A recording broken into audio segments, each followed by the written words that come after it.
Olá, tudo bem? Aqui é Imaculada Souza falando. É muito bom ter você aqui para ouvir esse audiobook, que eu leio com muito carinho. Antes de começar, deixe o seu like, se inscreva no canal e ative as notificações.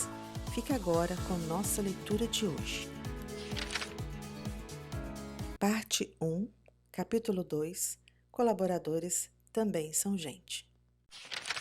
Antes que as empresas incorporassem a empatia, ir para o trabalho significava apenas, digamos, trabalhar. Em uma manhã qualquer, os operários de uma fábrica aguardavam a campainha diante de suas máquinas. Quando a campainha soava, apertavam os botões e ligavam as máquinas diante deles. Em poucos segundos, os guinchos das máquinas abafavam o som de suas vozes. Começava mais um dia de trabalho. Após 2 horas, soava outra campainha, anunciando o horário em que os operários podiam fazer um intervalo. As máquinas paravam e quase todos deixavam seus postos de trabalho. Alguns iam ao banheiro, alguns bebiam outra xícara de café e alguns ficavam sentados ao lado de suas máquinas, descansando até que a campainha lhes dissesse para começar novamente a trabalhar. Poucas horas depois, a campainha soaria novamente e agora para que soubesse que podiam sair da fábrica para almoçar. As coisas sempre tinham sido assim. Eu não tinha ideia, disse Mike Mark, chefe de equipe da montagem com um forte sotaque sulista, que trabalhava na Rice St. Clair. Havia 14 anos. Creio que qualquer um na fábrica teria dito a mesma coisa. Mas as coisas mudaram depois que Bob Chapman assumiu a empresa da Carolina do Sul. Chapman é o CEO de um grupo com nome igualmente complicado, Barry Wehmiller. Um grupo de empresas predominantemente manufatureiras que Chapman foi adquirindo ao longo dos anos. A maioria delas estava em má situação. As empresas mostravam-se precárias e, em alguns casos, a cultura das empresas estava em situação ainda pior. A Rice St. Clair era uma aquisição mais recente. Outros CEOs talvez levassem uma equipe de consultores e uma nova estratégia, prontos para contar a todos o que tiveram de fazer para tornar a empresa novamente lucrativa. O que Chapman levou, em contraste flagrante, foi a disposição para ouvir, tal como fazia com cada empresa que adquiria. Começou sentando-se para ouvir o que os funcionários tinham a dizer. Com 27 anos de casa, Ron Campbell era um veterano. Tinha acabado de voltar de viagem após passar 3 meses em Porto Rico, onde foi responsável pela instalação de um equipamento da Rice St. Clair na fábrica de um cliente. Sentado com Chapman na sala, Campbell não estava muito à vontade para falar sobre a vida na companhia. Antes de qualquer coisa, perguntou Campbell: "Se eu disser a verdade, ainda terei meu emprego amanhã?" Chapman sorriu. "Se tiver algum problema amanhã por causa do que disser hoje, tranquilizo-o, é só me ligar." Com isso, Campbell começou a se abrir. "Bem, Sr. Chapman", disse, "tenho a impressão de que você confia muito mais em mim quando não pode me ver do que quando estou bem aqui. Tive mais liberdade na fábrica de um cliente do que tenho aqui", disse, referindo-se ao período passado em Porto Rico. "Assim que pisei na fábrica, senti-me como se toda a minha liberdade tivesse ido embora. Foi como se alguém estivesse com a mão sobre a minha cabeça. Tive de bater cartão de ponto ao entrar e ao sair para almoçar, ao voltar do almoço e ao sair no fim do expediente. Não era assim em Porto Rico." Nada que Chapman não tivesse ouvido noutras fábricas. "Entro pela mesma porta que os engenheiros, contadores e os funcionários administrativos", prosseguiu Campbell. "Eles viram à esquerda para ir ao escritório, e eu sigo na direção da fábrica, mas somos tratados de maneira completamente diferente. Você confia neles a ponto de eles decidirem quando vão pegar um refrigerante ou um café, ou fazer o intervalo. Você me faz esperar o som de uma campainha." Outros tinham a mesma impressão. Era como se estivessem em duas companhias diferentes. Por mais que se esforçassem, aqueles que ficavam nas máquinas achavam que a companhia não confiava neles simplesmente porque estavam em pé na fábrica e não sentados diante de uma escrivania. Se um funcionário do escritório precisasse telefonar para casa para informar aos filhos que iria chegar mais tarde, simplesmente pegaria o telefone e ligaria para casa. Na produção, porém, se um operário precisasse fazer a mesma coisa, teria de pedir permissão para usar o telefone pago. Quando Campbell terminou, Chapman procurou o chefe de pessoal e disse que eles teriam que tirar os relógios de ponto. As campainhas também deveriam ser retiradas. Sem grandes discursos e sem pedir nada em troca, Chapman decidiu que dali em diante tudo seria diferente e aquilo seria só o começo. A empatia seria injetada na companhia e o novo padrão seria a confiança, preferindo ver todos eles como seres humanos em vez de operários ou funcionários administrativos. Chapman implementou outras mudanças para que todos fossem tratados do mesmo modo. As peças de reposição para o maquinário sempre ficaram trancadas em um depósito gradeado. Se um operário precisasse de uma peça, teria que fazer uma fila na frente desse depósito e pedir a peça desejada a um funcionário específico. Os operários não podiam entrar sozinhos no depósito. Era a forma encontrada pela gerência para proteger a empresa de furtos. Podem ter prevenido furtos, mas passam claramente a mensagem de que a gestão não confiava nas pessoas. Chapman mandou retirar todos os cadeados e as grades, permitindo que qualquer operário entrasse na área para buscar a peça ou a ferramenta de que necessitasse. Ele também tirou todos os telefones pagos e disponibilizou telefones da companhia para qualquer funcionário a qualquer hora. Nada de fichas, moedas ou necessidade de autorização. Qualquer um poderia entrar por qualquer porta e visitar qualquer parte da companhia, sempre que quisesse. Todos os funcionários seriam tratados do mesmo modo, quer trabalhassem nos escritórios, quer na fábrica. Esta seria a nova normalidade. Chapman percebeu que para conquistar a confiança das pessoas, primeiro, os líderes de uma organização precisam tratá-las como pessoas. Para conquistar a confiança, devem demonstrar confiança. Não achava que o fato de alguém ter feito uma faculdade ou ser um bom contador tornaria a pessoa mais confiável do que alguém que tivesse feito o curso técnico e boa habilidade manual. Chapman acreditava na bondade fundamental das pessoas e iria tratá-las como tal. Em um curto período de tempo, a companhia começou a se parecer com uma família. O simples fato de um ambiente de trabalho ter mudado fez com que as pessoas começassem a agir de maneira diferente umas com as outras. Achavam que faziam parte do grupo, o que deixou todos mais à vontade, sentindo-se valorizados. As pessoas começaram a cuidar dos demais, pois se sentiam bem cuidadas. Esse ambiente de acolhimento fez com que elas passassem a se dedicar com a cabeça e o coração, como Chapman gosta de dizer, e a organização começou a prosperar. Um funcionário do departamento de pintura estava enfrentando uma crise pessoal. Sua esposa diabética ia perder a perna. Ele precisava ajudá-la, mas como ganhava por hora, não podia se dar ao luxo de ficar sem rendimentos. Não podia parar de trabalhar, mas agora a companhia era diferente. Sem que lhes pedisse, seus colegas transferiram-lhe alguns dias de férias para que ele pudesse ficar com a esposa. Nunca tinha acontecido algo parecido na companhia.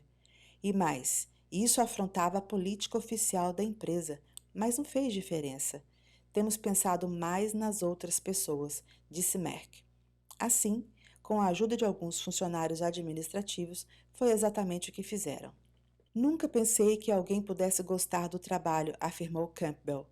Quando as pessoas confiam em você, você trabalha melhor para conquistar ou manter essa confiança. No período de mais de 10 anos, desde que a grade do depósito foi retirada, os furtos passaram a ser desprezíveis. E se um funcionário tem algum problema pessoal, sabe que os líderes da companhia e seus colegas estarão dispostos a ajudar.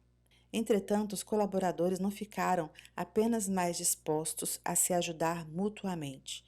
Também cuidaram melhor de suas máquinas.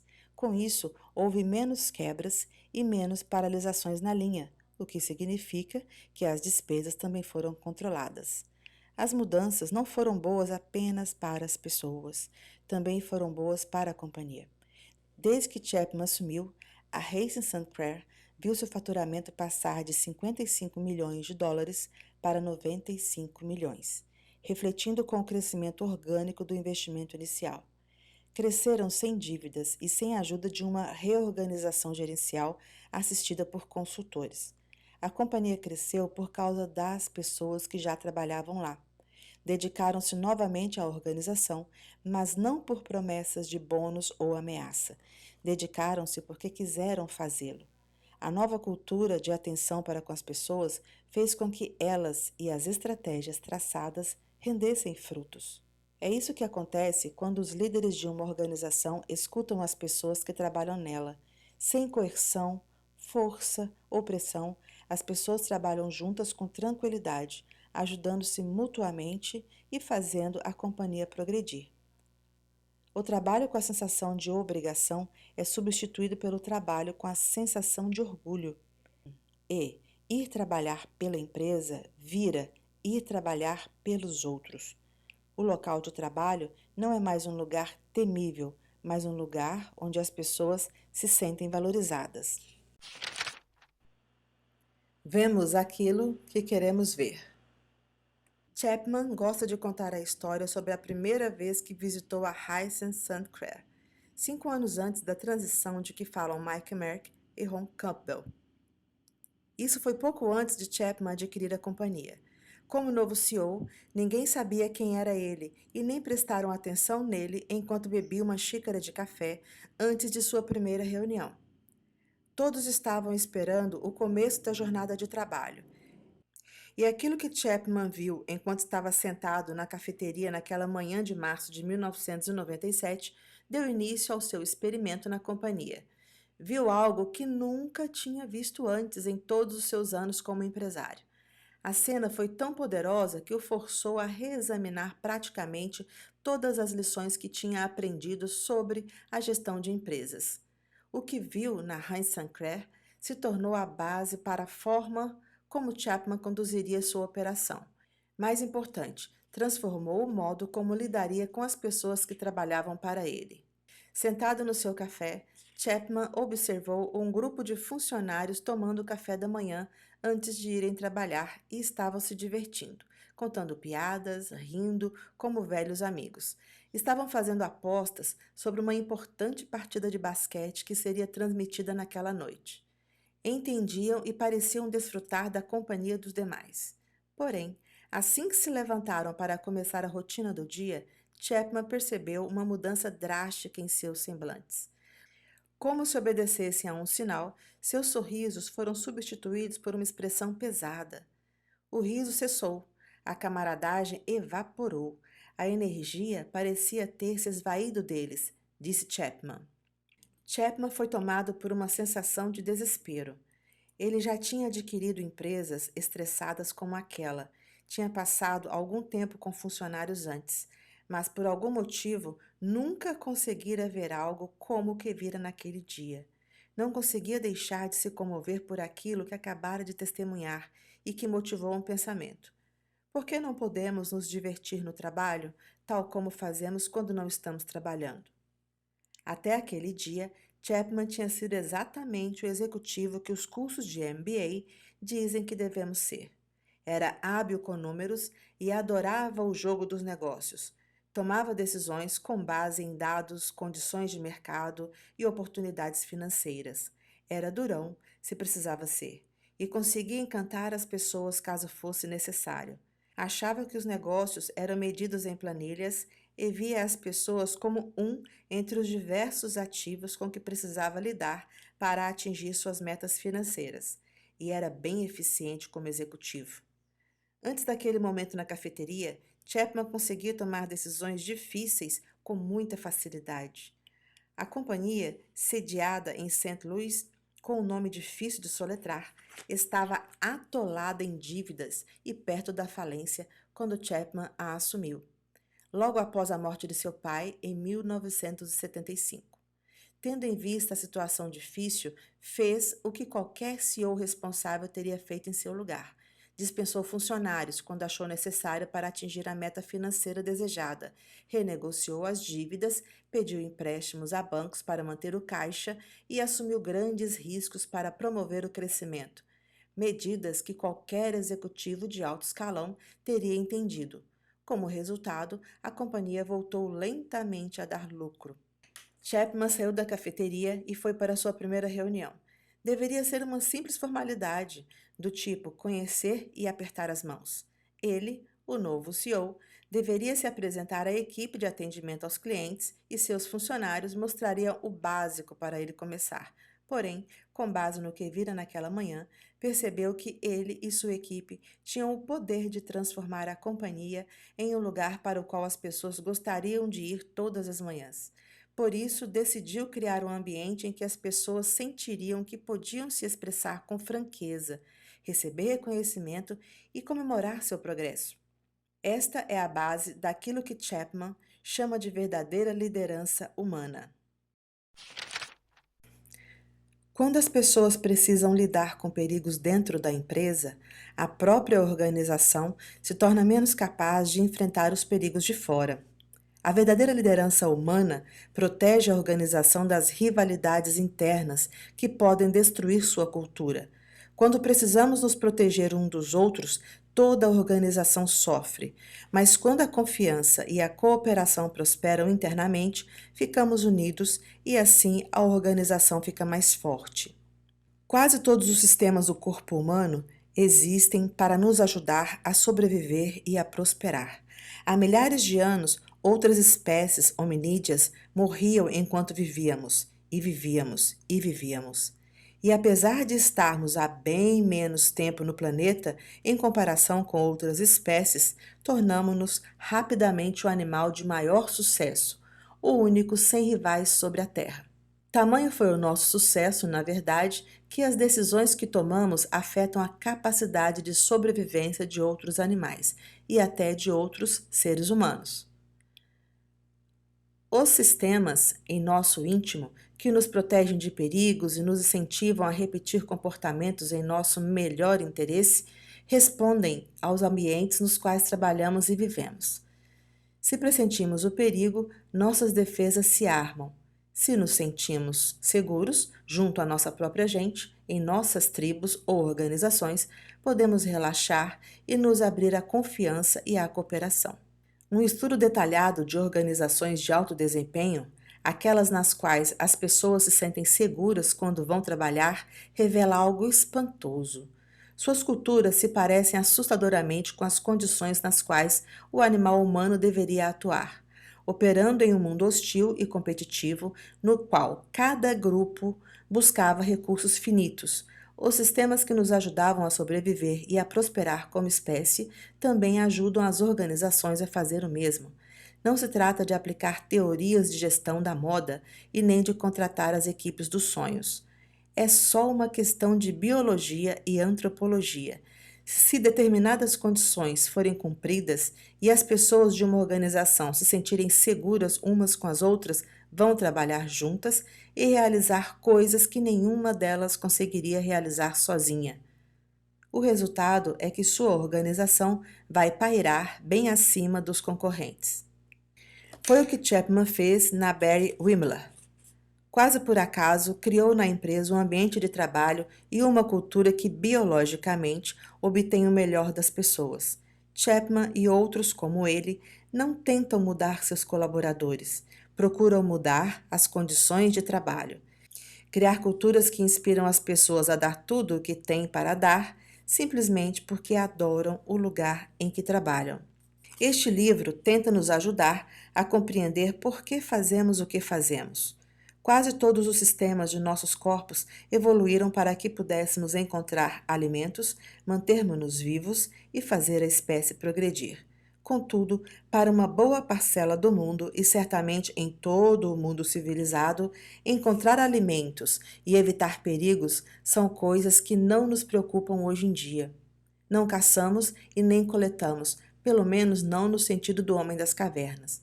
No mundo moderno, progredir na carreira e tentar encontrar a felicidade e satisfação definem o sucesso.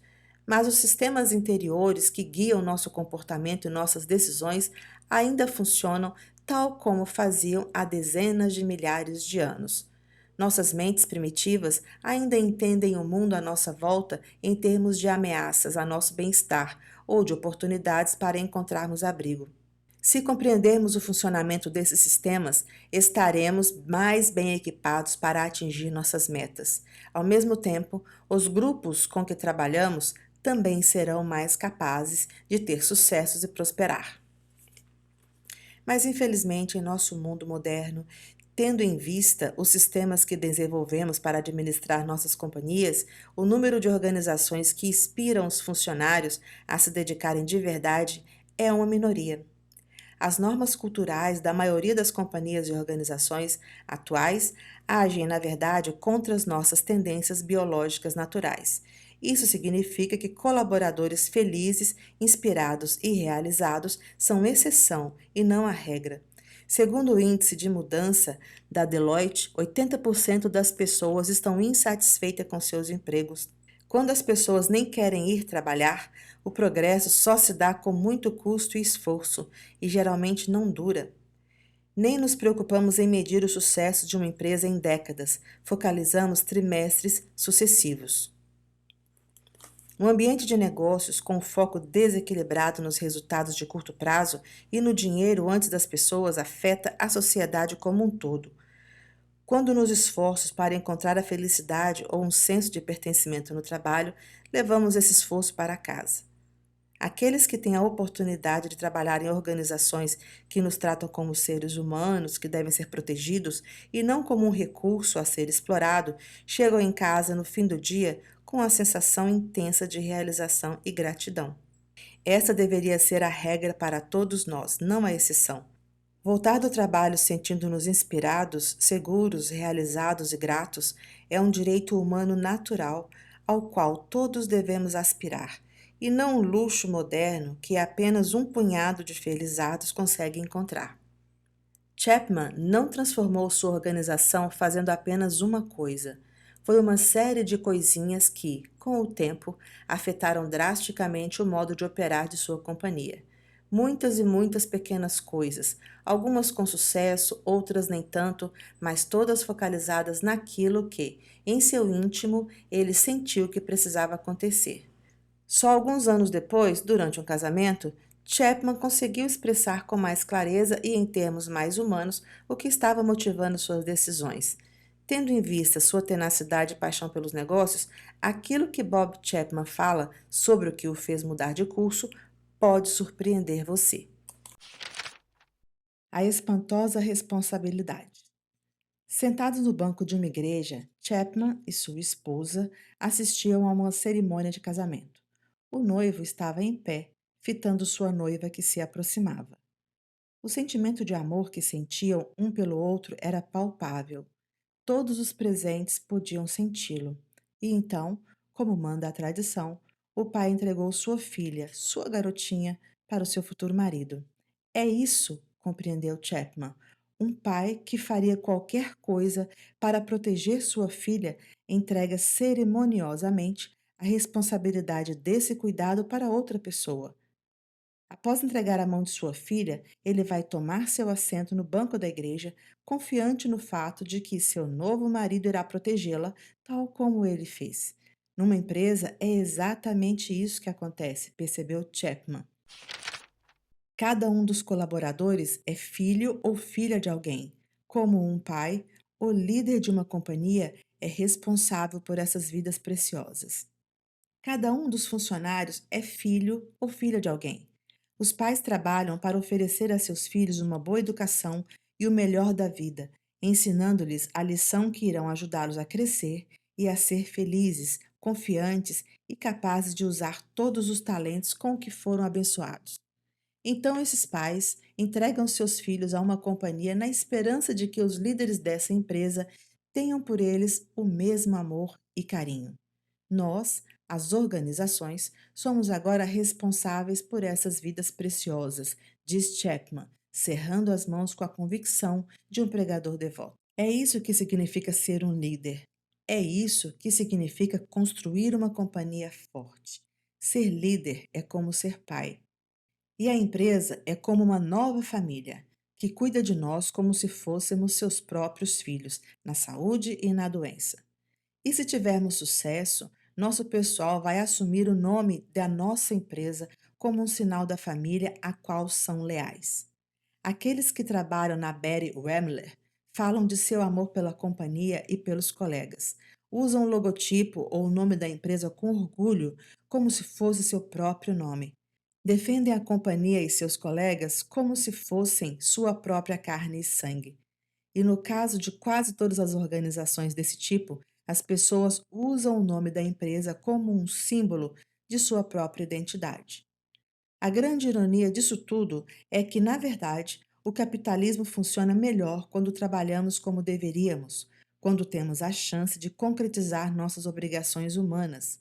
Pedir a nossos colaboradores não só para nos emprestarem suas mãos para fazerem o trabalho, mas também inspirarmos sua cooperação, sua confiança e sua lealdade para que se dediquem à nossa causa.